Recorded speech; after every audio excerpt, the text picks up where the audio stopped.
So welcome back to Third Age Reforged, and finally we're going to get around to the DOL AMROTH siege that I promised about a week and a half ago. And I actually have two in my backlog now, so it certainly makes sense to get to this one right now. Also, I will be doing a channel update video at some point within the next few days, I think, just to explain a little bit about what potentially could be changing or what could be staying the same, and etc, etc, because I do think I will need to change a few things, certainly sort of in preparation for the upcoming final year of university that I've got going on, so I'm going to need to change my scheduling a little bit to accommodate for that anyway. But also, even if I didn't, I think I would be changing things around anyway, just for my own sanity more than anything else. I feel as though I've hit a bit of limbo, a little bit of a rut with regards to what I do on YouTube, and I think if I'm going to continue to do it, I will need to change things around a little bit. But we'll talk about that in the channel update video. It's not really terribly relevant here, and this is a long battle anyway at 44,000 frames, so we're going to get right down to the army compositions, and I'm going to skim through these relatively quickly. You might also notice that we're on potato graphics as well, because it's the only way that I could get DOL AMROTH to load up was to disable all of the reshade effects and to put things on relatively low quality. The only thing that I've got on high quality, I believe, are the unit models, although actually we might be able to, yeah, the unit models are on highest, but everything else is on low, because this was the only way that I could get things to actually start. Regardless, we have Hunter Wayward playing as Umbar, so Umbar besieging DOL AMROTH is quite lore friendly, at least it's something they would certainly want to do. Balagear archers as well are a good choice because they will be able to absorb quite a lot of the arrow fire from the defenders, whoever they may be, and also of course give the attackers a bit of a ranged presence on the field as well. We've also got some Balagear footmen, of course, some nice spears which can be used for their mass to help push through. Castamir's Legion are going to be very useful line infantry in a sort of more grindy fight. This isn't on a huge unit scaling, you can see some of the units are a little bit smaller, but that's fine. It just means there hopefully won't be as much lag, we'll see though. Catapult, of course, in a siege is going to be potentially very useful, although in DOL AMROTH, because of its wedding cake-like approach to things and several of its walls are not destructible, we'll see how well they can do. Certainly going to be targeting more infantry rather than the walls, more halberds. The Numenorian Shield Guard, of course, very, very good spears. Got some Balagear archers. There are also some Castamir's Rangers hidden, which I did note just a minute ago, and also some Naru Sentinels. These pikemen could be very, very useful in the late game should they manage to get through that far and of course not get targeted down by enemy missiles. Even with that shield they will still take a bit of a battering over a long period of time. And then our Pharazon the Golden is of course in his Naru Royal Guard unit. Good choice on this map, of course. The Warlords of Umbar not going to be too useful, but this sort of multiple HP spear archer hybrid going to be very useful. Now I'm actually very glad that this time around the attackers are going to be making use of the beach landing over here, so they're going to be charging right up through the gates here. Previously, of course, we saw the attackers besiege this large section of wall over here, which of course the defenders were ill prepared to deal with all the trolls. But this time Master Blaster, who sent me the replay, so thank you very much to him, is going to play against the Orcs of the Misty Mountains. So numbers are going to be needed here, because they are of course going to be one of two factions that are first into the breach, so they're going to need to take a lot of casualties. Goblin archers, of course, not going to take arrows too well individually, but there are a lot of them, so they are going to be able to get quite a few arrows down range. Heavy Goblin infantry, Snaga skirmishers, all of the lower tier stuff, including Heavy Goblin spearmen, which are going to be potentially very useful, of course, dealing with armoured defenders. A Catapult, which is already in range, so that's good for them. Some more Goblin archers, and then a huge amount of siege towers with a lot of heavy goblins. So Master Blaster has certainly gone for a numbers approach, which, considering his role in this battle, is quite wise. And we also have some White Earth Fearmongers and some Goblin King Bodyguard mixed in here as well. I did see them. You can see there are the darker armour variants in there as well. So he's got a few units of genuine quality, which hopefully he can keep back for the later game. We've also got some Mountain Orc Berserkers in there for some added AP. And then one unit of Snow Trolls. So he hasn't gone too heavy on the Trolls. No Troll Drummers either, which is interesting. It's a bit risky to leave all of these goblins without the support of that big morale buff the Troll Drummers give, but there are enough of them, and they are also supported by a faction with a little bit more quality, and that is Tundra's Fox playing as Rune. Dragon's Wrath Crossbowmen are out in front, which is a little bit strange, but of course if they are saved for the late game and there is no ranged units to sort of combat them, they'll be able to lay waste to defensive lines. A lot of Eastron warriors in here as well as some Dragon's Wrath guildsmen, some Baltroth tribesmen, so actually not a lot in terms of shields, so maybe a little bit risky, but then they are blocked off somewhat by all of these siege towers, and of course the Misty Mountains are going to be the first ones to make their move, you would assume. Carmel's chosen, and then there's Eastron clansmen with the full armour upgrades as well, so actually a little bit more of a numbers approach from Rune as well. The chariots are an interesting pick. They should definitely be saved a little bit, but we'll see how well they can do. And some Carmel Shadow Guard over here. And And finally, who this army is going to be besieging the part of the city we saw attacked before, we have Khand, played by Stannis Baratheon.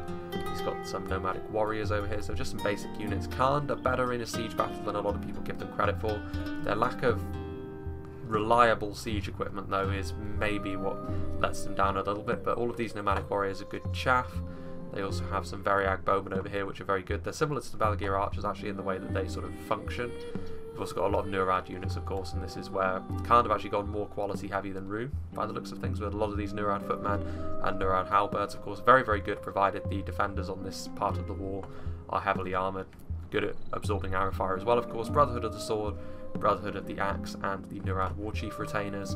Some nomadic marauders as well, some nomadic infantry, and more marauders. So no rocket battery here from Khand, but they have got all of the tools they need to make a pretty effective run at a siege. This is exactly the sort of army for Khand you need to bring if you're going to try and put up a defence in a siege. Now let's move on to the defenders, starting off with new player 195, playing as Arthur Dane. He's got some Arthur Dane men-at-arms with the full armour upgrade, which is actually not going to be too useful against Khand because they've got enough armour piercing to negate that. Hobbitry and arms, of course, just some chaff to assist. Some Arthur Dane platemen, again with the armour upgrade, maybe a little bit more useful here because generally speaking they keep foes at arm's length anyway, so a little bit more protection won't go amiss. Aventine Spears, again, more chaff, but maybe a little bit more defensive, a little bit better in this sort of situation than the Hobbits at arms. But he has got 2 units of them, more Arthur Dane men-at-arms with the armour upgrades. So that's going to be the initial defensive force. They're going to need a little bit more support, I think.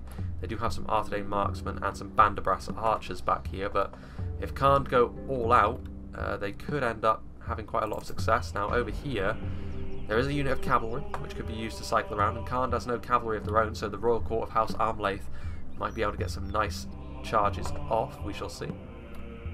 What's going on up here? Just in behind the wall, actually, we can see that they do have some... Well, this is Harad, actually, son of the Dunedain, playing as Harad. He's got some Muhad Beast Hunters with those javelins, of course. Haradrim Spearmen as well. And he's got some Trollmen. I'm not sure what these guys are doing over here, considering there's no attackers coming over to attack this part of the city. Maybe they're just going to be held in reserve, and he can move them to defend whatever he so chooses. 2 units of Demons of the Desert is a big investment. There's actually some holes in the floor there, but needless to say they won't come into effect. But yes, the Demons of the Desert are of course very, very potent, so this could be a good investment. They are probably the strongest javelins in terms of the projectiles they fire. They can cause havoc among enemy lines, and of course could be good in the late game potentially, especially as a sort of answer to those Dragon's Wrath crossbows. Muhad Berserkers and some Southron pikemen as well, so son of the Dunedain spreading out his forces among this higher section of the city. No Dol Amroth defending by the looks of things, because we have Lothlorien played by Trevor, CXV III, and he has got some Galatharim nobles and some Sindar archers, so both high tier archers of course, going for more quality approaches. Just like Harad by the looks of things, a lot of expensive Trollmen units, including the Champions of Nafarat, and then also we have some Knights of Numenus, the dismounted variant from new play up on line 5, as well as the Wardens of the North, and some Dunedain Troll Slayers, so a lot of impressive units back here in reserve. And then as we get forwards, we have the Harad Catapult, who's already got a decent shot onto the approaching armies. We shall see how that works out. Probably going to be trying to snipe out the enemy artillery. Arthur Dane Marksmen and Hashari Stalkers. And we have some dismounted Fornos Array Knights, and I'll just skim over the initial defence because we're going to be seeing that in action relatively quickly. Arthur Dane Rangers, Dunedain Rangers, 2 units of men-at-arms as well. And then we can also see some more Lothlorien troops over here, some Lothlorien Blades, some Southron Warband, so a lot of good unit synergy going on here with regards to skill, armour piercing and arrows. Lothlorien Spears, Lothlorien Archers, and some Lothlorien Blades as well over here, as well as some Ethel Tirith, Southron Warband, Muhad Warriors, more Southron Warband, and then some more Elves. So we've got some Maetha Ilasgelen, Lothlorien Swordmasters, some Sylvan Rangers already up on the walls, Lothlorien Blades, and Hashari Stalkers, so all of the good stuff here from the defenders. Lothlorien Spears, Blades, more Ethel Tirith, and more Maetha Ilasgelen. So, without further ado, let us begin. Hopefully the lag won't be as bad as well, seeing as I've turned down the graphic settings. Maybe it was reshade all along, we shall see. But the Sylvan Rangers are up here on the walls. Now this could actually be a bit of a risk, because the Catapult is almost certainly going to be trying to destroy this section of wall, especially seeing as the Sylvan Rangers are on it, because they are of course a very big threat to the Misty Mountains as they move forward. And you can already see actually, yeah, there they go. And that is worth saying as well, that DOL Amroth's walls do have a glitch where if you hit them once with a catapult, an entire unit that is stationed on it will perish. So that's very unfortunate, I think, for Trebor here, because he's lost an entire unit of rangers. Now, based on the amount of troops they have over here, they should still be relatively okay, because obviously they've got a lot of very strong units. Now, lag is still going to be forthcoming when walls are destroyed. But good spot there. I mean, even if the glitch was not present from that catapult, the Sylvan Rangers still would have lost a good third of their unit from the catapult volley that just hit that wall. Now, this is actually a part of the battle which I think could be pretty key, because if Khand managed to overwhelm this somewhat skeleton crew defence over here, they could then move and sort of flank around the primary defence that the defenders have set up in front of the Misty Mountains and Rune. Interestingly enough, you can see the Royal Court of House Armlaith over here. Khand moving forwards. Not a lot of arrow fire forthcoming onto their advance, but then a lot of their units are also pretty tanky when it comes to arrow fire. Now this is interesting. The chariots are actually coming forward immediately, and I think they're going to try and get into this section through this section of the wall, and they are going to have some success here, and they are going to charge in here. But I think with the units separated, it is going to be quite difficult for them to manoeuvre. And this is the problem with chariots. You can often lose control of them, because now it's going to be very difficult for them. I think actually they can destroy stakes when they run through them. Indeed they can. Similar to elephants in that regard. Stakes are no match for them. But they are going through Lothlorien Spears, which was maybe not the best target for them. They are going to get into the Etheltira, so they are actually causing quite a lot of havoc in the rear lines of the defenders here. Frame rate is still suffering a little bit. Let's go and have a look in a slightly quieter section of the battle. These nomadic warriors taking some nasty charges from the Royal Court of House Armlaith, and of course with the multiple HP and with the... oof, that lag. I never used to get lag like this. I can only assume that things that they've added throughout the patches have really made it more difficult to actually do these replays when they're big like this. It's why I've tended to actually avoid replays like this recently, because it's such a pain in the ass.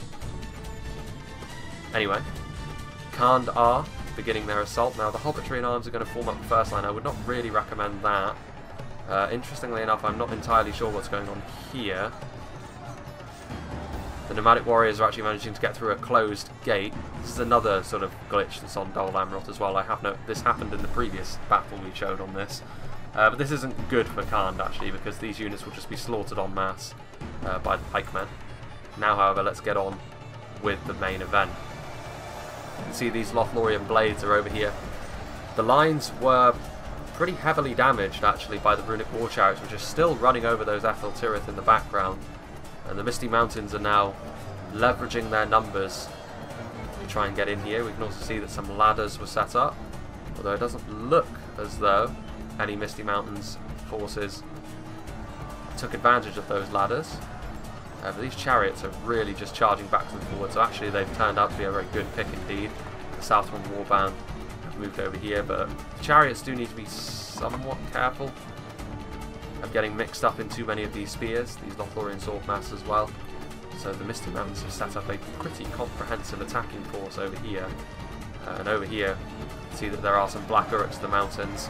The Muhard warriors and the elves, however, combining their forces, and the Black Uruks of the mountains don't really stand much of a chance, especially when you see that huge Arthurdane firing squad up on the walls over there. And the Mountain Orc Berserkers will not enjoy being under arrow fire at all. There was routing units then. Some Eastron warriors are moving forward again. Their lack of a shield won't exactly stand them in very good stead when they have to advance into this many archers. Look at this, the Misty Mountain just pouring forwards. I think they smell weakness over here. There isn't much in the way of defenders over here.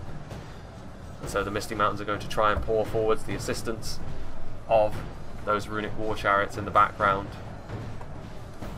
charging into the rear of this infantry. I'm really sorry about the lag. It's not acceptable really, but there's nothing I can do about it.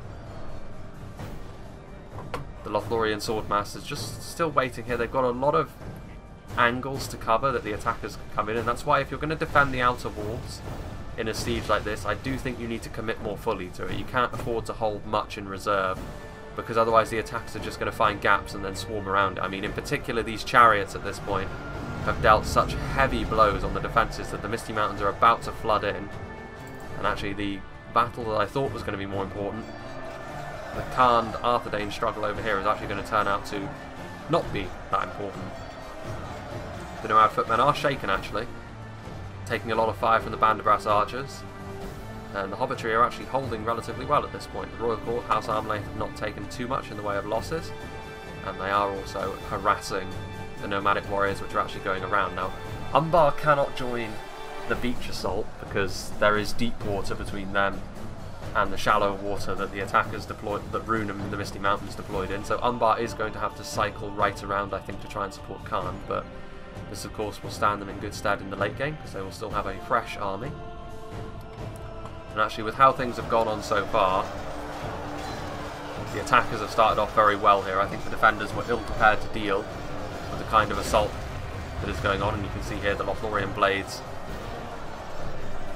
Alright, well, the Southron Warband are routing actually. The Blackback Mountain Berserkers are in here, giving support to the Eastron warriors. I really wish I didn't have to show this battle on the lowest graphic setting as possible, because it looks kind of like garbage whenever I zoom out. But yeah, I think this is going to be another topic for discussion actually in the channel update that I'm going to be doing relatively soon. Mount Orc Berserkers, obviously they don't stand a chance against the Lothlorien blades. Skill-based Elven infantry is going to beat units which are, well, I say that, with the support of these chariots charging into the back of them, the Lothlorien blades might be in a bit of trouble, although all of them, well, only one of them died in that charge, that's good for them, but the chariots so far have been very, very effective. But this attack here from the Misty Mountains was also very good. I mean, with the support of the chariots and the support of a few units of Eastron warriors, it was easy peasy. Heavy Goblin Spears going after the Maether Il Asgallan, again, making sure those javelins can't be used in the late game. There is a lot of arrow fire coming down onto these attackers from on high, however, so it might look bad, but considering they still have rangers up on this hill, they've got the Hashari and the Dunedain, and a huge plethora of archers, and these javelins are still firing. The attackers are going to be taking a lot of losses from doing this. This is not sort of kills they're getting for free, the attackers. The arrow fire from the defenders is going to be very good. The Goblin Archers trying to return fire. Not sure until what. Lothlorien Archers maybe not the best target. They should probably try and go for the Rangers if they're in range of them. Have it again. This section. Arthedain Men-at-Arms trying to form up some form of defence. With the armour upgrades, they should do quite well actually against the Eastron Warriors. The Eastron Warriors, of course, not AP, so the heightened armour values of the Arthedain Men-at-Arms is going to stand them in good stead there. What's going on down here? You can see some nomadic warriors have actually managed to get into the settlement. This was one of the primary battlegrounds in the previous siege of Dol Amroth that I showed. Now they're going in here. There's only Haradrim Spearmen up here, but there are also Trollmen, so the nomadic warriors are not really going to be able to do too much with regards to that. The one cavalry unit we can see over here, the Royal Court of House Armley, hoovering up these low-tier nomadic warrior units, which is good, getting some nice value. The Iron Footmen starting to run out of steam. The arrow fire into them did cause a lot of casualties, which means the combination of the Hobbitry and Arms and the Arthedain Men-at-Arms should be able to finish off this one unit, but if reinforcements are forthcoming, the AP from Khan should help them advance. The Nurad Footmen pushing into those Arthedain Pikemen, and as soon as the formation starts to buckle, the AP War Clubs from the Footmen should start to do quite a lot of damage, but they will need support over here, and Khan have only sent forward a few units. The reinforcements are a long way off, and Khan are going to need them, I think, because I think Arthedain should just about be able to be victorious over here, especially if these this cavalry could potentially recharge the forces that are moving through the gate. Meanwhile, what do we see over here? Heavy Goblin Crossbowmen routing off, so you can see that individual units like that, losing a unit of crossbows is definitely not good for the attackers. And the attackers have certainly taken more in terms of total casualties so far. The percentage, however, yeah, the attackers have taken more in terms of percentage casualties as well, but they've lost a huge amount of men. Now the Eastron Clansmen are moving forward. They would have actually been my first units in. I would have tried to save the Eastron Warriors for later, considering their vulnerability to arrow fire. Eastron Clansmen are very good militia units, however, especially with those 2 levels of armour upgrades they've been given. They might honestly be the best in terms of killing potential in the game, as far as militia units go.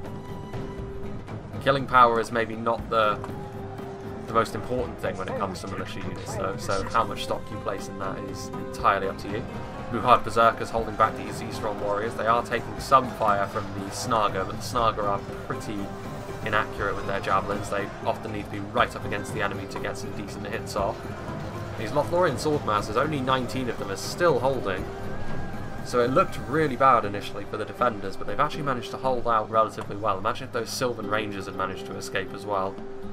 Even worse for the attackers over here, because the attackers are starting to run out of steam at this point. You can see the blue triangles on the radar are starting to be swarmed by the red, and this is where Umbar and Khand are going to need to try and break through the Arthedain position on the other side, otherwise it's not going to be looking good for the defenders. The attackers, I should say.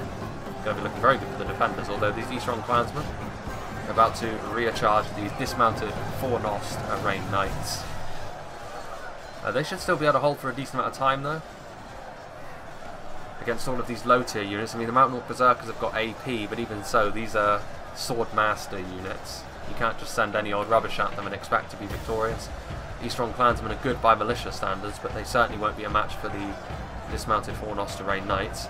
There are some Carmel's Shadow Guard moving forward as well, though, and the additional AP from them should be what is required to dislodge this stubborn unit of Arthedain Men-at-Arms. These Dunedain Rangers over here are now being chased down by the E-Strong Clansmen. I'm surprised these guys didn't retreat up to the better firing position of the hill. The Southron Pikemen are already getting in position to try and defend the hill. Time will tell whether this attack was worth it. You can see the huge amount of blue forces on this side of the map. What is going on with the cavalry? Did it retreat back inside? I do not know. Or did it die? Or did it recharge? Well, interestingly enough, actually, the gates were not destroyed, so they have closed again. And I think, actually, these are just nomadic infantry corpses. But yes, with the assistance of Umbar, you would suggest that these forces of Arthedain should probably fall back, because there's no way they're going to be able to hold back this amount of forces. I mean, they could try and delay them, perhaps, and try and buy time for their allies to utterly destroy Rune and the Misty Mountains, but that would entail these forces from the hill counter-attacking down, and then they would only have to focus on one angle of attack, and the defenders would be in a really good place if they did that. Dismounted Fornost Arrayed Knights recharging, counter-enveloping the E-Strong Clansmen. Mountain Orc Berserkers doing their best, but again, these Arthedain forces are of pretty good quality, especially the Fornost Arrayed Knights. What is going on over here? See, there are still some runic forces over here. The E-Strong Clansmen, and finally these Lothlorien Swordmasters, you would imagine, are probably going to be overwhelmed. Although I'm not sure, 14 Lothlorien Swordmasters might still be able to defeat 66 Clansmen. Yeah, these Lothlorien Swordmasters doing work. I mean, look at the amount of dead goblins over here. Some heavy Goblin Spears moving forward. The Goblin King's bodyguard themselves. They have actually managed to break through over here with this force of E-Strong Clansmen, so now this avenue of attack is open. However, the Galathram Nobles, the Sindar Archers, and the Lothlorien Archers that are all out of ammunition are now counter-attacking down, and of course all of these units are very good in melee. And certainly the sort of units which are going to carve through E-Strong Clansmen like they weren't even there. The Goblin King bodyguard would also be well advised to stay well away from this fight, because the Misty Mountains could lose their general if he is committed. And the Galathram Nobles are one of the strongest units on display in this battle. The Goblin King bodyguard is going after the Lothlorien Archers, which, to be fair, is probably the fight they stand most of a chance in, but Lothlorien are counter-attacking, which is a good move, I think, because this is a weak part of the attackers' formation. It's only really Clansmen and Snaga over here. And the Misty Mountains don't really have much left to spare to send over here in support. Still a long way to go in this battle. The Dragon's Wrath crossbows could still be a factor. The Baltroth Tribesmen and what's left of the runic forces that were not committed initially. Strong units, actually, are now being sent forward. What's going on over here? E-Strong Clansmen, Dunedain Rangers, as well as these dismounted Fornost Arrayed Knights, which are still in pretty good condition, honestly. 86 men in the unit. With those javelins around, this might be bad for that. Yeah, they've got a pretty good angle of attack as well, so even though it's only clansmen fighting, these Fornoster Rain Knights could be not long for this world. Dunedain Rangers are also over here, and actually the Royal Court of House Armlaith is within the walls now, so they can be utilised. And indeed, Arthur Dane, very wisely, pulling back all of these forces because they didn't stand a chance against the overwhelming numbers of Khand and Umbar.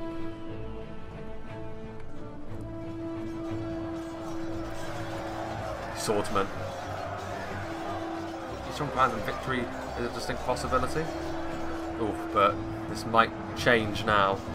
The Royal Court of House Armlaith finding a good charge onto the Balchoth tribesmen. They're going to try and get away, but they may very well rout before they do. What's going on over here? Yeah, the Galathrim nobles here, you can see, just ripping their way through. Although the Dragon's Wrath Guildsmen are over here now, and this is an entirely different kettle of fish. That's probably what has caused an awful lot of the casualties on the Galathrim nobles, actually, with their projectiles still firing away.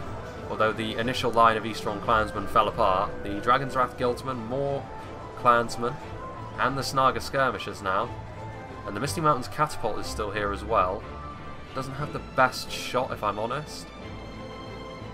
And this is still a precarious situation. I mean, the Dragon's Wrath Guildsmen are basically the only thing that can even hope to go toe-to-toe with these Elven units, but point blank, firing those projectiles in. They've got extremely high melee skill though, the Dragon's Wrath Guildsmen, one of the highest in the game. It's in the 20s, I believe, if I'm remembering correctly. There's more Balchoth tribesmen over here as well. Snaga skirmishers, Galathrim nobles. Looks like Rune are actually in retreat at this point. Now this is risky. If this unit of crossbows is seen, they will clearly be chased down, and indeed the Athel Tirith are coming for them. Of course the Dragon's Wrath crossbows will massacre the Athel Tirith in melee, but that's not the point. Getting them to stop firing their projectiles is the point, and also the Misty Mountains Catapult has been caught here. I think that a lack of communication on the attacker's part is really the problem here. Now, however, we can see that Khand has sort of taken this section. The Demons of the Desert are here, firing at something that I'm not entirely convinced what it is. I mean, the nomadic infantry are over there and they're reloading. These Demons of the Desert need to get off this wall, honestly. They might be multiple HP, but they don't have a lot of armour, and Khand are clearly going to target them with all of their archers. But a good move, honestly, to keep these men in reserve over here, because they now do have at least an initial defence over here to put up. These axe throwers, firing their payload into Harajam spearmen, maybe not the wisest course of action. Harajam spears are garbage, you don't really need to thin them out in order to gain some kind of advantage on them, but still, kills are kills, I suppose. And they have these plentiful halberds in addition to more basic infantry to back them up, Variag bowmen as well. Those Demons of the Desert need to get out of there. Khand are here, and also over here you can see the Umbar are sort of lying in wait. Or in Shield Guard moving up, so they're getting their siege equipment into position, and then they will be able to get in through the walls, although I'm not entirely sure why they're not just using Khan's siege tower, to be honest with you. The time is now for Umbar and Khand. While Rune and the Misty Mountains still have some kind of army, they need to take advantage of the fact that the defenders' attentions are going to be divided. Royal Court of House Armlaith must have gotten some decent kills throughout the course of this fight. These Dragon's Wrath Guildsmen are now in a fight with the Lothlorien archers, and they are outnumbered. And unfortunately they're taunting, they're not actually fighting. What's going on over here? Some Carmel Shadow Guard being moved forward. Dragon's Wrath crossbows. I mean, there's a... There are still some Goblin King bodyguard apparently over here, as well as some heavy Goblin spears. So a very stretched kind of engagement here from both attackers and defenders, but with the Hashari Stalkers and their skill, they should be able to finish off what's left of the Goblin King bodyguard. Azog is over here. Fortunately, he's only fighting Athel Tirith and not Hashari Stalkers. Still a long way in this battle to go, even though if we have a look over here, you can see that the attackers have lost far more than the defenders, 12% more. But now the Carmel's Chosen have moved forward.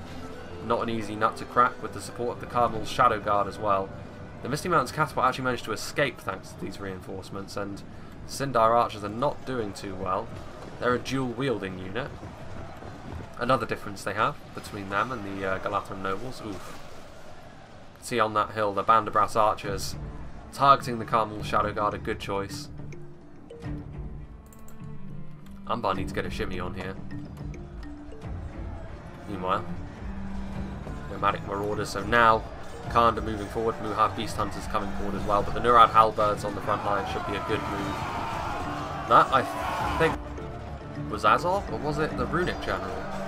Let's go and see if we can find Azog again. Yeah, he's there, so it must have been the Runic General? Or was it the Elven General? Where are the bodies? But it was focusing on the Dragon's Wrath Guildsman, which is a possible place for the Runic General to be.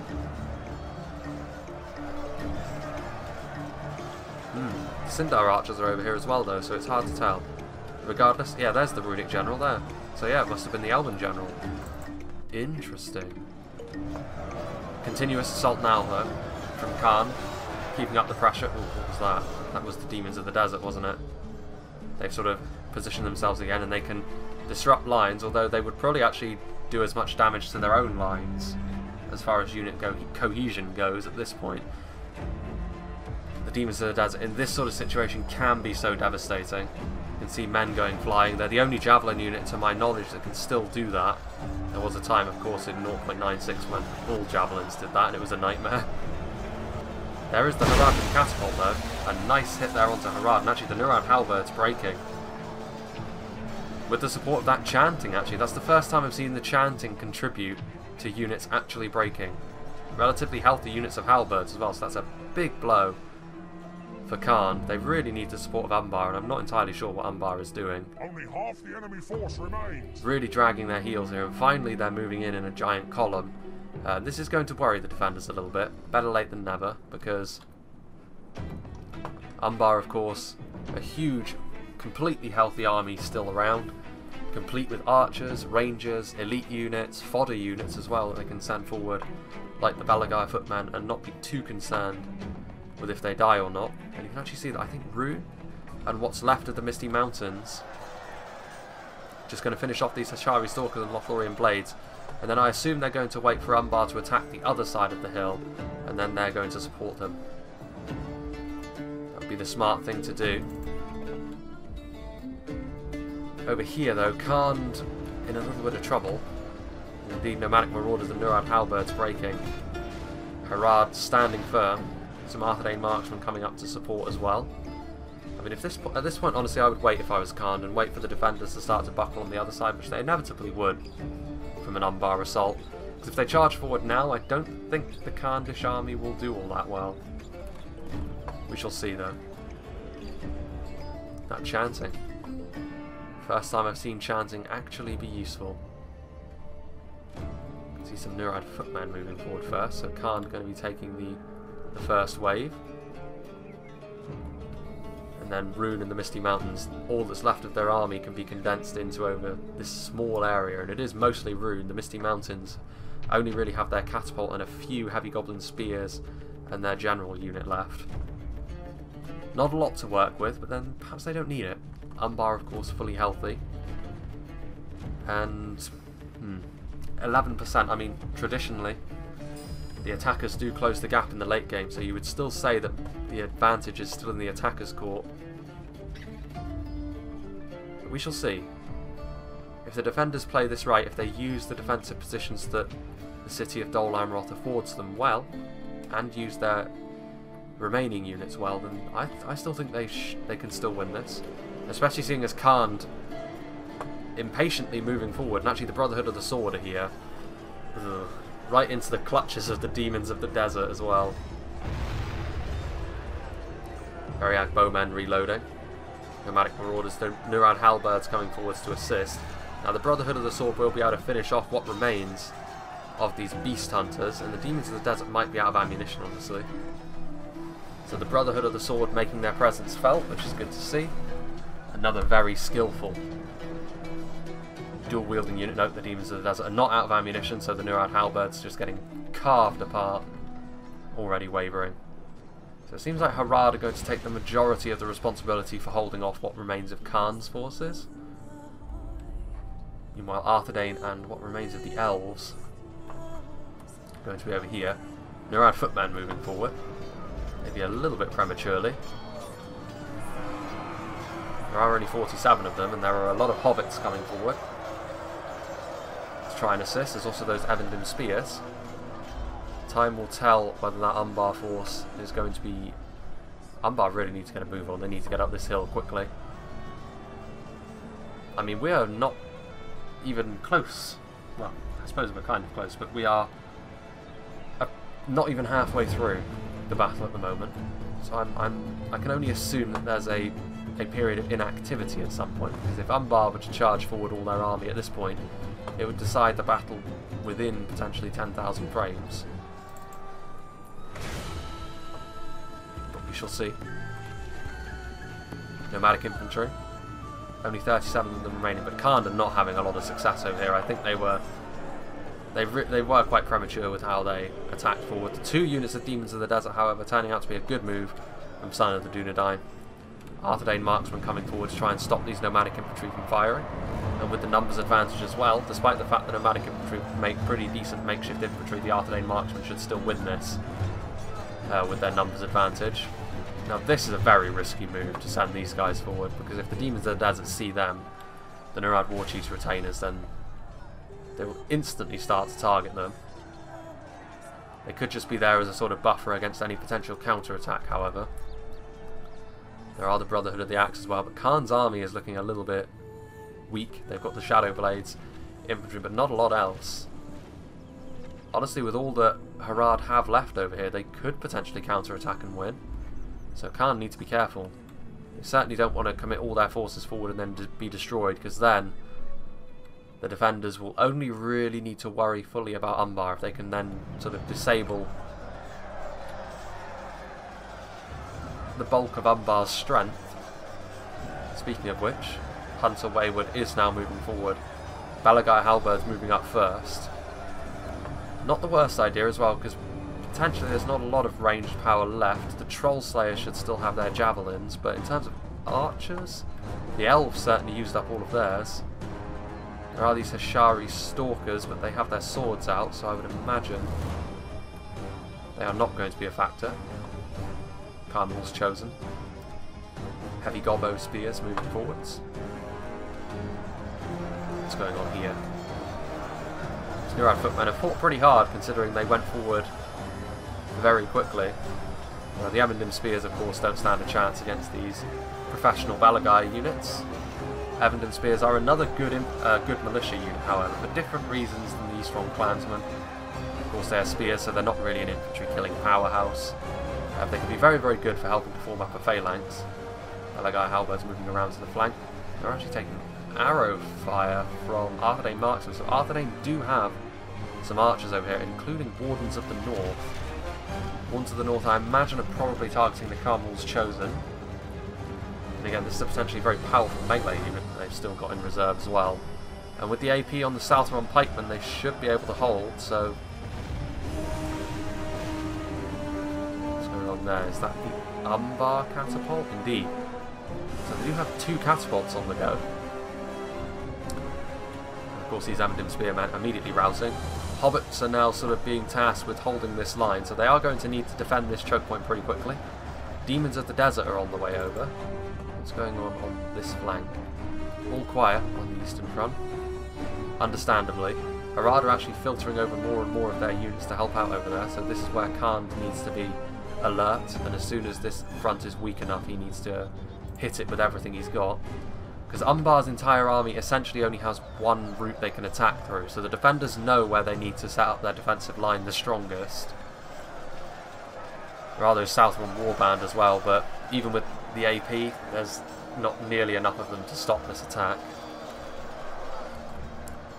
Demons of the Desert, Banderbrass Archers, Rangers, Troll Slayers. There's still a lot of range power, to be fair to the defenders. The Elves may have blew their load in the initial attack, but they kind of had no choice with how quickly things were turning against them. It's Carmel's Chosen, of course, the Hobbits just a meat shield really for the Southron pikes. The Guildsmen are still alive as well, which is good to see.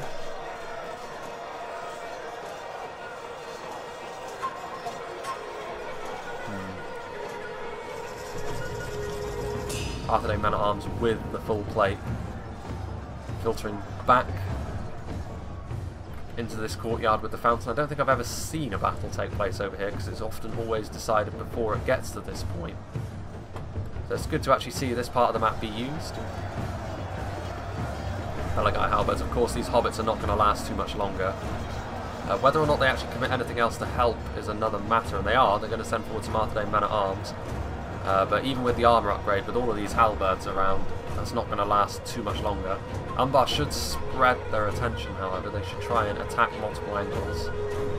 If possible, they might want to try and assist their allies over here. This is really a token attack they put up to try and occupy a lot of these forces. Misty Mountain's Catapult, trying to get into a position to hit the blobs.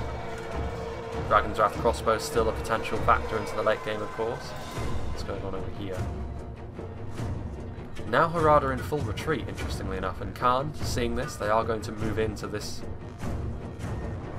part of the city. Nomadic infantry attacking Harad as they pull back, which might mean, depending on what they do, they are actually going to retreat back up to the town centre, so we're actually going to see the entirety of the map used, I think. Potentially. Champions of Nafrat and the Trollmen are going back up there. But it is still possible the defenders could win it down here in the courtyard. Oof.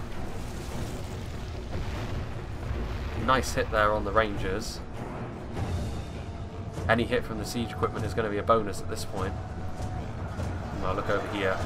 This sort of fight is exactly the sort of thing that Umbar are good at, especially when it involves tackling armoured units with their halberds. They are taking ranged fire, but the Belgae units are pretty decent, honestly, at absorbing arrow fire, and now Belgae halberds and footmen charging into the rear of these Southron pikemen.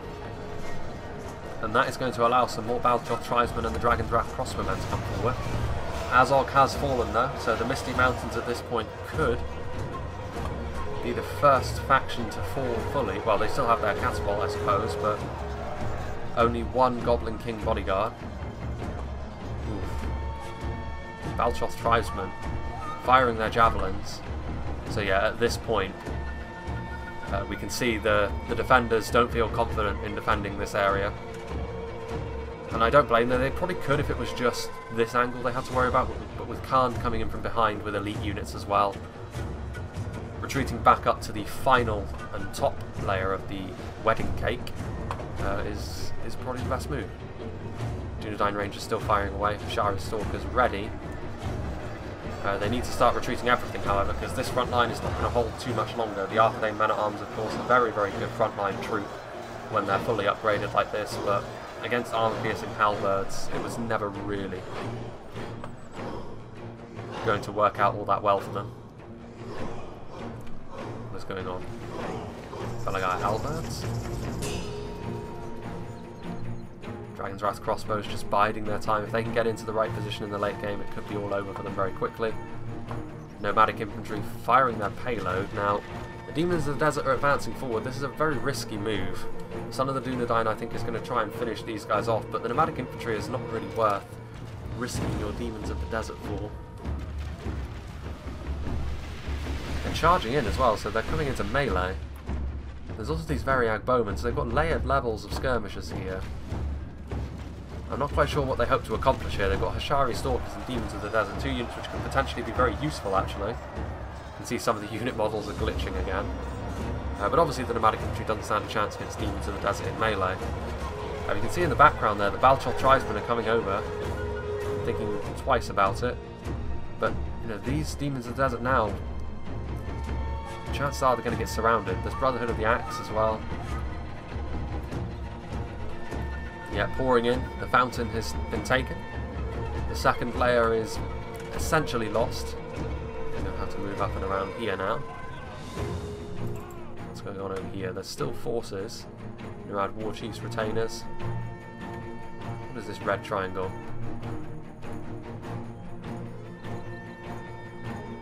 Whatever.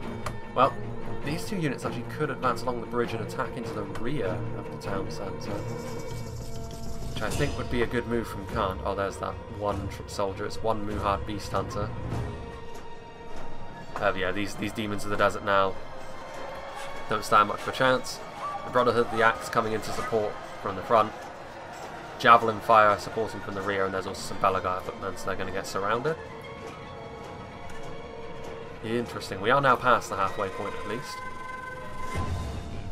It's going to be an interesting situation, we shall see. And the attackers are slowly but surely pulling it back. That's only now within 7%, but it's going to be very close.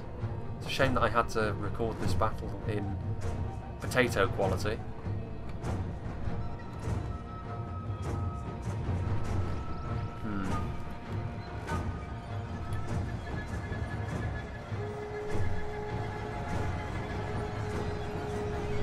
Dragon's Wrath Guildsman as well.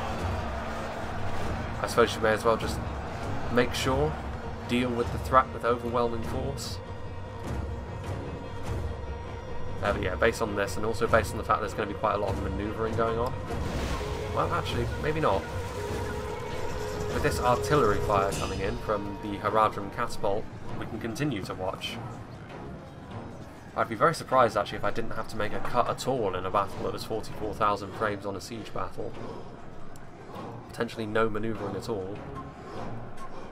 Cheers go up. Demons of the Desert destroyed. And actually the Catapult is going to retreat a little bit further. The defenders still have quite a bit of infantry left. They've got 2 units of Trollmen as well as the Champions of Nafarat. They've also got those dismounted Dunedain Knights somewhere. A few sort of battered units that retreated. The cavalry probably won't be too useful up here. Where are the Wardens of the North? Or were they destroyed? Well, we might have a bit of a skirmish fight going on here. I mean, the Baltroth tribesmen presumably are out of ammunition, so they're just being filtered into the Bandabrass, and indeed looks like they're out of ammunition because they pull out their little short swords. Probably going to retreat, just used as more muscle for a front line. There is only one way in though, so this could well turn into a bit of a grind fest, and I'm not sure who that favours. They're definitely going to need to attack both sides, I think, the attackers to get the best out of their current position. What's going on? It looks as though, yes they are, they're going to attack both sides. So Khand are actually going to move their entire force over to attack the bridge. I think Rude are probably going to go with them, and then it makes sense that Umbar, the strongest army left alive, takes the most difficult path. The Bandabrass archers are going to move in, but yes, I think now is the time to make a cut, because now of course there's going to be quite a lot of manoeuvring. So yeah, we'll rejoin when the attack is happening on one side or the other, or both. Didn't take as long as I feared. Umbar did get a move on up the hill relatively quickly. The nomadic infantry are shaken. They still have a bit of ammunition though, so they're just sort of firing off where they can. But obviously the Belagai units are going to lead the way. Some of them are shaken, however, probably due to the chanting which is going on from the various Harad units, which has been used to pretty good effect so far. Oh, I spoke too soon, because Umbar are not going to move in through the gate just yet. But I'm very pleased we actually get to see the town centre of DOL Amroth actually defended. The battle has never reached this point for me before. What is going on? Aha. Good. Umbar are moving forward with their Belagai units. They're going to need to move forward in numbers in order to make this worth it, however, because of course Harad committing forward their Trollmen combined with their Southron Pikemen. That is a potent front line indeed, not the easiest thing to knock over. You certainly won't be doing it with individual units of Belagai. However, of course, Umbar still have all of their heavy hitters left alive, I would assume, unless they threw them away when I wasn't looking. They still have their Castamir's Rangers, they still have their Castamir's Legion, their Numenorian units, and their Naru Naaru units. All of which will be required, you would imagine. All of these units are wavering. This nomadic infantry is presumably going to try and get up onto the walls, but yeah, attacking into here without sufficient numbers was probably a bit of a mistake, because this is a very strong point of the Harad forces. Demons of the Desert Trollmen and Southron Pikemen. Still very close, it's still 7% the differential. more and more forces moving across the bridge, including the Dragon's Wrath crossbows and the Shadow Guard. Nurad Warchief's Retainers and Brotherhood of the Axe still holding their ground. Arthedain Marksmen are the ones sort of forming up a bit of a front line over here, so I mean, if I were the attackers, you would definitely want to start attacking this section as quickly as possible, because it also takes the heat off Umbar a little bit, because Umbar are going to need support here. If Umbar are left to their own devices, they will certainly fail in the face of all of these Trollmen units. There's also the Demons of the Desert. Banderbrass Archers getting a bit of an envelopment off. Obviously not the most effective melee powerhouse. Dunedain Rangers with their body piercing as well, utilising their ammo as best they can in the current situation, really. Time will tell whether the defenders have enough to sort of keep this defence up. And they could obviously beat all of the Belagai units, but when it starts to get into Narun Aru and the Customir's Legion, that's when it starts to get a bit dicey. You can also see now that what's left of the Carmel's Chosen and Shadow Guard marching together in formation. Dragon's Wrath crossbowmen already across the bridge, some Veriag bowmen also on the way. Where are those dismounted Knights of Numinas? There they are. 2 units of them as well, so again, very good defensive units. Oh, a nice shot there onto the Arthedain men-at-arms from the Misty Mountains Catapult. The Misty Mountains, of course, have got nothing else to do at this point other than to micro their Catapult. Meanwhile, a lot of these Belagai units starting to waver.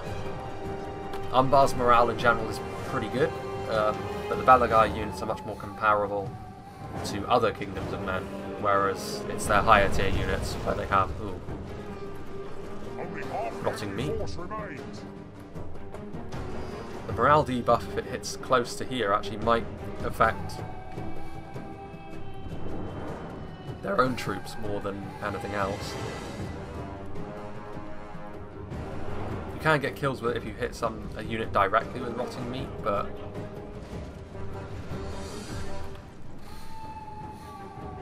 those Hobbitry and arms are routing. Dismounted Knights of Numina. So at this point, we are heading into the battle's final phase, where the attackers are going to be attacking the final stand from both sides. Time will tell whether this is going to yield results. Defenders are going to have their work cut out though, because Baltroth Tribesmen, again, at this point, just if you thin out the defenders' number enough, then you're in a pretty good place. Still some Sindar Archers. It's going to be, you know, essentially they're going to need to commit units over here to prevent Umbar from getting in, because if Umbar is able to leverage their numbers and wash into the sort of final stand area, it's all over. So they're going to need to keep up a really comprehensive defense over here. And then it's going to take some clever play, I think, to stop this attack over here from gaining the result that the attackers want it to. Arthedain Marksmen. There are the cavalry could be just the thing to chase off all of these units. Royal Court of House Armlaith in the early game was certainly a very good harassment tool. There's still rotting meat just being flung all over the place. I'm not entirely sure why it hit over here. Where is the Misty Mountains Catapult anyway? That's in there. It's possible it's out of ammunition and they're just going to try and use the catapults to disrupt the defensive line. But if so, of course, the catapult crew will be slaughtered and that will be the last we see of the goblins this day. They had the unenviable task of going first into a full Elven and Arthedain firing squad. Brotherhood of the Axe being committed forward. Now there's still Troll Slayers around here somewhere, aren't there? Demons of the Desert, so they still have plenty of javelins left.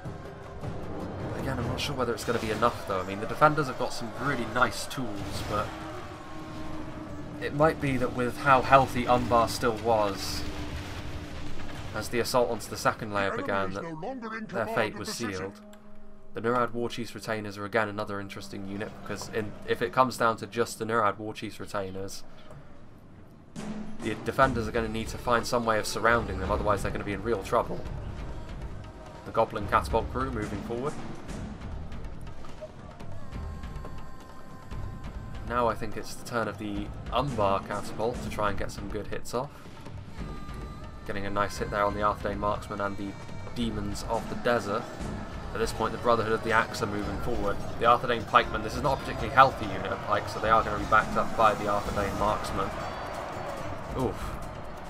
Demons of the Desert doing a real number there on the Brotherhood of the Axe. They're going to need to do much more of that if they're to have victory. Attacking arrow fire still pouring in.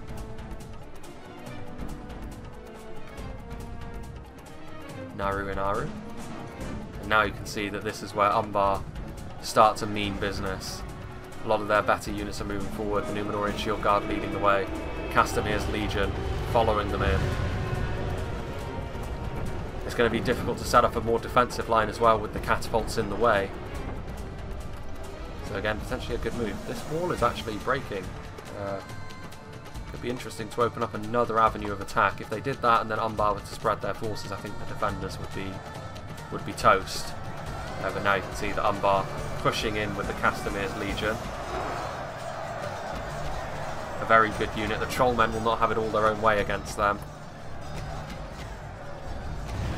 Umbar will take casualties doing this, of course, but at this point they may as well.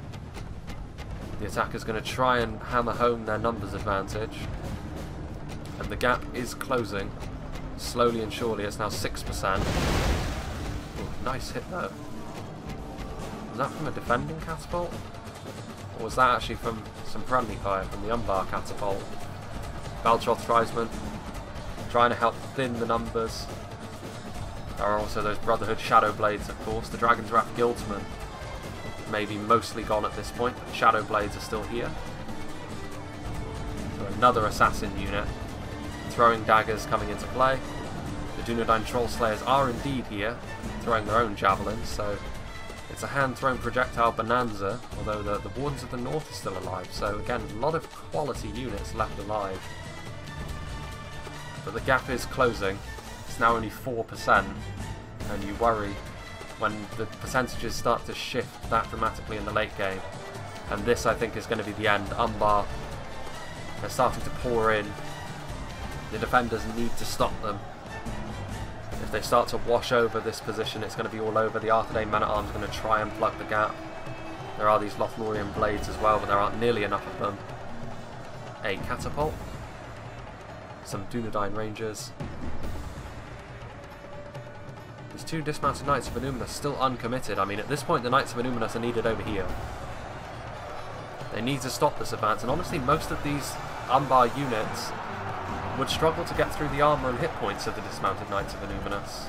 I suppose that they are still waiting to see how this fight over here pans out, because honestly, if either front line falls, they're going to be in trouble, but the attackers have got less manpower over here. And honestly, with the Wardens of the North firing into the Nurad Warchief's retainers, I would say that this position over here is still relatively okay. The Dunedain Troll Slayers still have some ammunition, although it looks as though they're going to be committed to melee, question mark? Nope.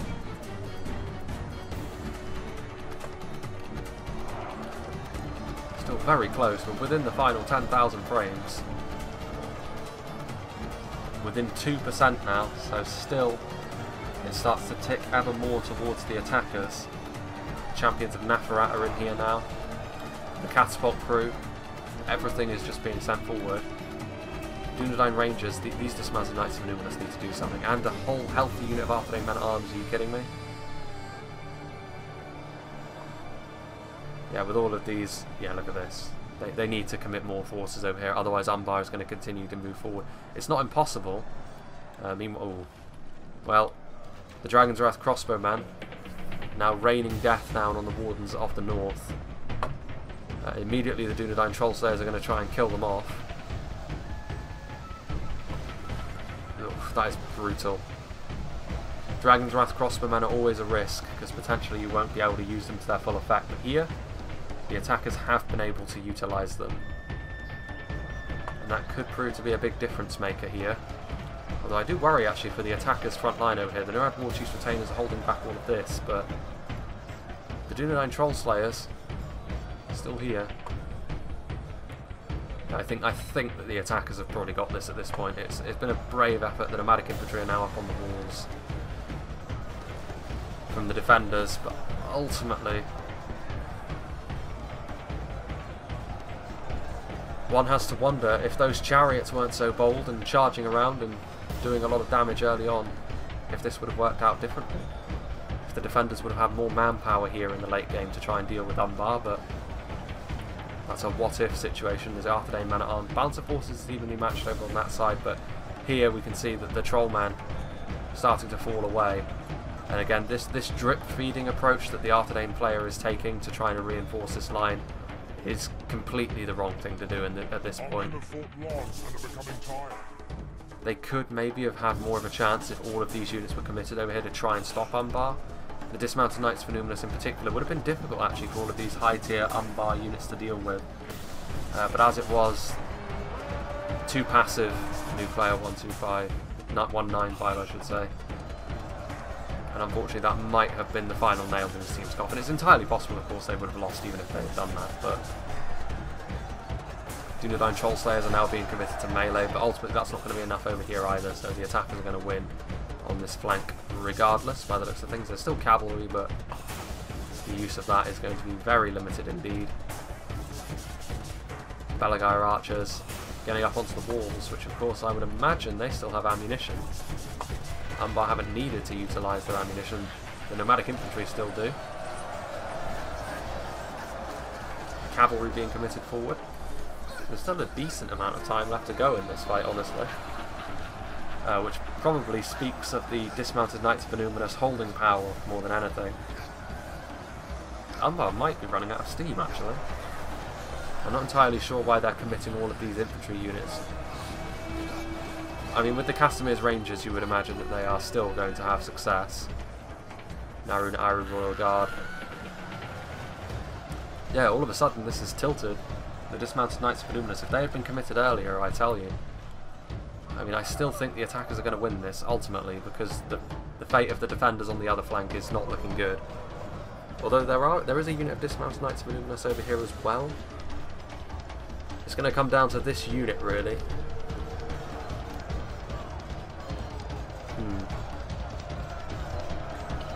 Arthedain Marksman being committed forward, it's still not impossible. I mean, it's dead even. From here, can the attackers kick on and win? Based on the position that their archers are taking up, you would imagine so. Although there are Lothlorien blades in here, slowly but surely carving their way through these archers. But the Castamir's Rangers might be an obstacle that neither side can really... well, none of the defending armies can really deal with. Some flaming arrows coming up there from the nomadic infantry. They're not going to be able to break the Knights of Numinous. Not a single knight has fallen yet. That's impressive. What's going on over here?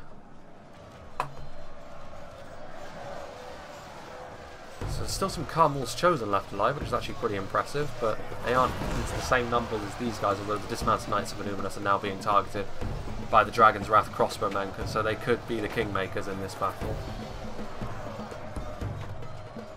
Because they've already cut the Knights of Numinous strength down pretty substantially, and the Nurad Warchief Retainers are still on the front line with their AP. They're actually pulling out their swords now, so they're probably going to get into melee. Give their front line a bit of support. Trollslayers slowly but surely actually carving their way through over here though. The Dunedain Rangers, body piercing. It's all still a little bit up in the air. It's still dead even at 91-91. And yet Umbar, they are running out of steam. They're going to need their archers to do a lot of work for them here. Because they've got their Narun Aru Sentinels in here, but they're going to get collapsed in on. The Narun Aru Royal Guard are there as well.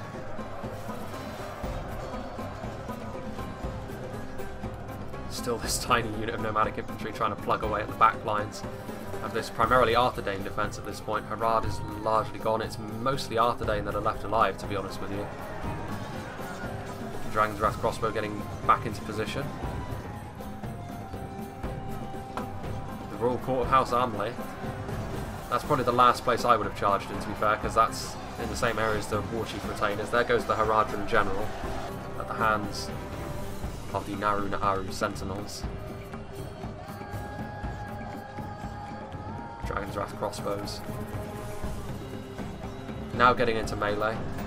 Going to turn the tide up here against the Dunedain Trollsayers and then presumably try and wrap up the line. And there are the Shadow Blades over here as well. So yeah, with the damage those crossbows did and the Illuminous Knights starting to fall away, you'd imagine the attackers are going to win on this front. But over on the other front, it's much less clear as to what's actually going to happen. Although with the... I think with the addition of the Pikes and the Rangers, the Naru Sentinels and the Castamir's Rangers, I think the attackers should still win.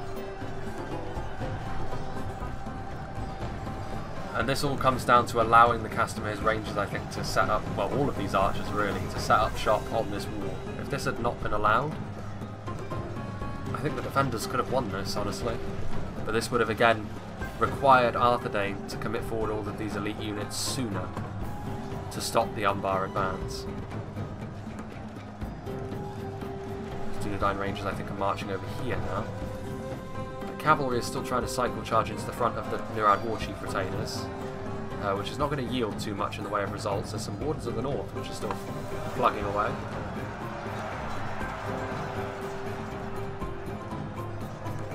Nurad War Chief's Retainers again proving their mettle. Very, very good unit when they're fighting enemies from the front, of course.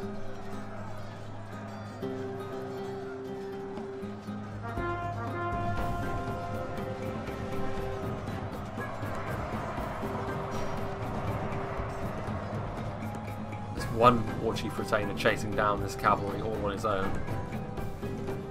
But yeah, I think now the defenders have fallen behind by 1 percentage point, and I would imagine that that's going to be the end of them. Dunedain Rangers. Belagair Archers. Yeah, the Narun Aru have held firm in the face of some pretty searching questions. The Knights of Illuminus are still relatively healthy. There goes the Khandish General. Khan's morale is honestly not the best, but they've only really got high tier units left, so it won't really matter too much. These Lothlorien Blades are still trying to carve their way through this Umbar Archer position. Ultimately, though, I think their efforts will be in vain. All of these catapults just left abandoned in this area. At this point, actually, it's probably getting in the way of Umbar more than Arthedain. Arthedain are probably grateful for the fact that it's difficult for the attackers to get more and more of their troops in. Now the Brotherhood Shadowblades coming in, increased skill. Yeah, this line has fallen. And with it, I think the defenders' last hopes have also gone up in smoke. Very good battle though. Prince Imrahil's keep is about to be stormed. Dragon's Wrath crossbows, a very key unit. Without them, the dismounted Knights of Illuminus on this front would have held up for longer. They probably still wouldn't have won, honestly, with the War Chief Retainer's AP and the skill of the Shadowblades as well. This is the sort of thing which the Knights of Illuminus are not as good at dealing with. Wardens of the North taking a charge from the Dragon's Wrath crossbows, the waved two-handed scimitars. The Royal Court of House Armlaith could still be a pain, but nothing that can't be dealt with. With the War Chief Retainers, even if they killed everything else through cycle charging, they wouldn't be able to deal with the War Chief Retainers. This is going to be the end, you would imagine. Still just over 3,000 frames though. Look at that. Again, T-posing to death.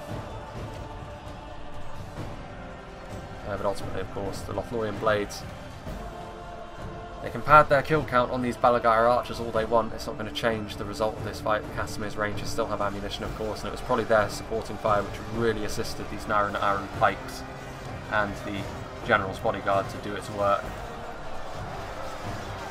And the Arthedain Man-at-Arms is now shaken. Unsurprisingly. Brotherhood Shadowblades. Royal Court of House Armlaith is actually retreating back to the town centre. War Chief Retainers just trying to keep them bottled up. Wardens of the North going toe-to-toe with the Dragon's Wrath crossbows, but of course, in numbers like this, the Runic forces are always going to win that. That is the Runic General, I believe. That is the Arthedain General as well. Well, I think the Runic General is going to allow one of his underlings to finish off the Arthedain General.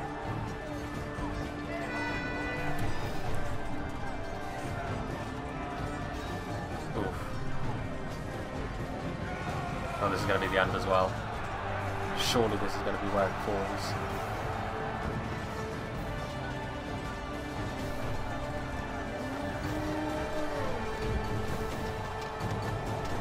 Horns blaring in all directions, but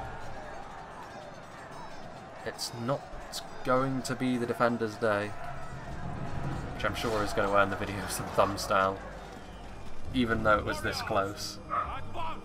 Look at that. Still only 2% in it. The defenders not willing to give up the ghost easily.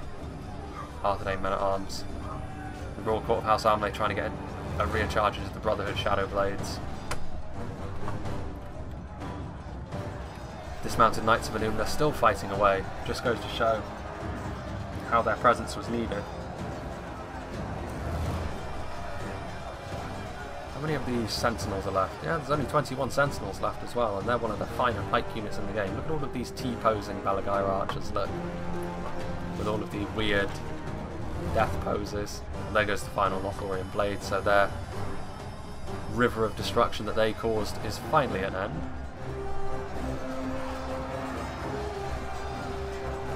Very impressive though. I only needed to make one very small cut, and it was a very, very close battle indeed.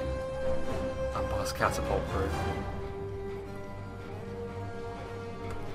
I think this is just about it. Still a couple of cavalrymen running around. A couple of axemen as well. Catapult crew is just chasing down some men-at-arms. I think at this point this is the only fight that's really worth watching. Go up to ×2 speed as the dismounted Knights of Illuminus continue to fight, of course, with those body-piercing projectiles. They can of course resist arrows very well, but with all the pressure they're under, eventually this is going to tell. Also going to be surrounded by the Brotherhood Shadow Blades. Even the Knights of Illuminus are starting to waver now, and that is them broken. So what is left? Killing off the Royal Court of House Armley over there. That's pretty much it. Catapult crew is running into a wall. There's still units left alive somewhere.